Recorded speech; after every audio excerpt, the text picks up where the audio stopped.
Okay, it's technically day 1 recovery for the wisdom tooth extraction.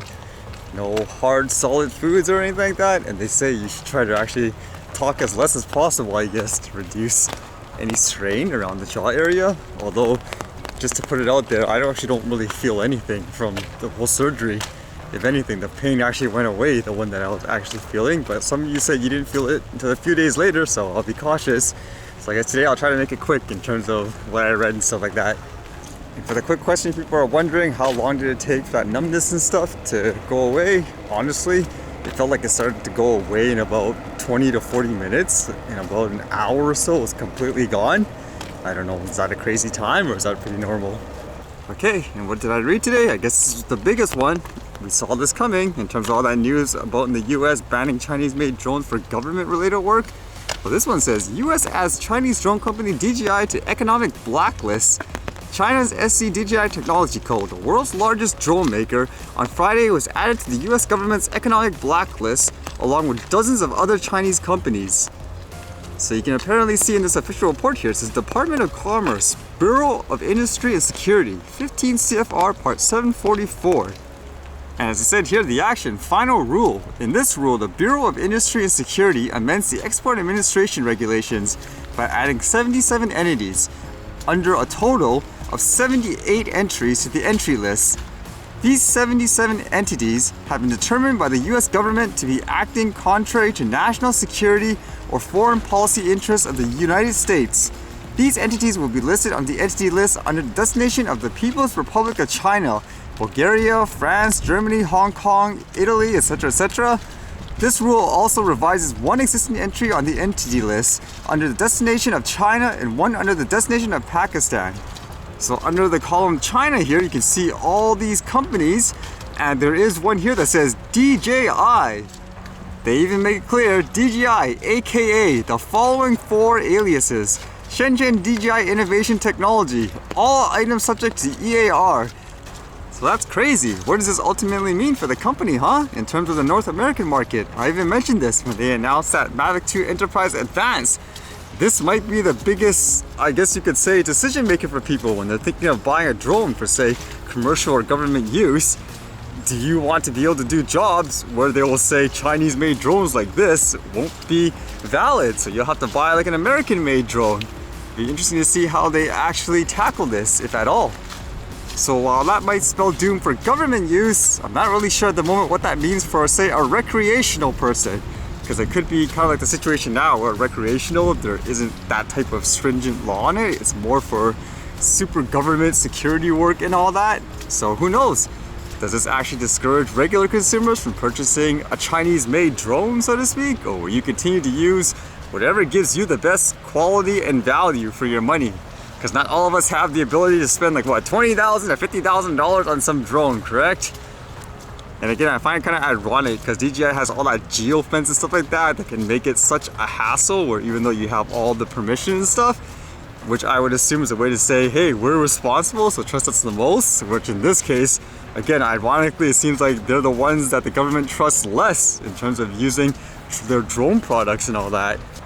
And the other quick thing I read, if you're in BC, Canada here, apparently today you can apply for that BC recovery benefit, where depending on how much you make, you could get $500 to $1,000 in economic recovery, if that's what you want to say. So you can actually apply online today for this. Although funny enough, the site is getting smashed. It's completely down because there's too many people. But they say you should be getting this money before Christmas too. So anyone in BC, if you apply for this and you qualify, here's some free money. The qualifications don't seem too crazy or anything too, because it says here, families and single parents, $1,000 for eligible families and single parents with a net income of up to $125,000. Reduced benefits if you make $175,000. And for individuals, it says $500 for eligible individuals with a net income of up to $62,500, and you get less if you make $87,500. So something there for people to get money, so to speak, I guess, for the Christmas time, which they said, again, you should be getting before this was technically their, quote, election promise. So here you go, some free money for people, I guess. You might as well take what you can. Although, again, the irony is this is technically your money that you paid in taxes as well, when you think about it.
process continues, although again, I actually don't feel anything at the moment. So I'll just continue doing what I do, drinking raw juice and stuff like that. Okay, there's definitely no flying today too. I guess it's time for the archive.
Right, see you guys later.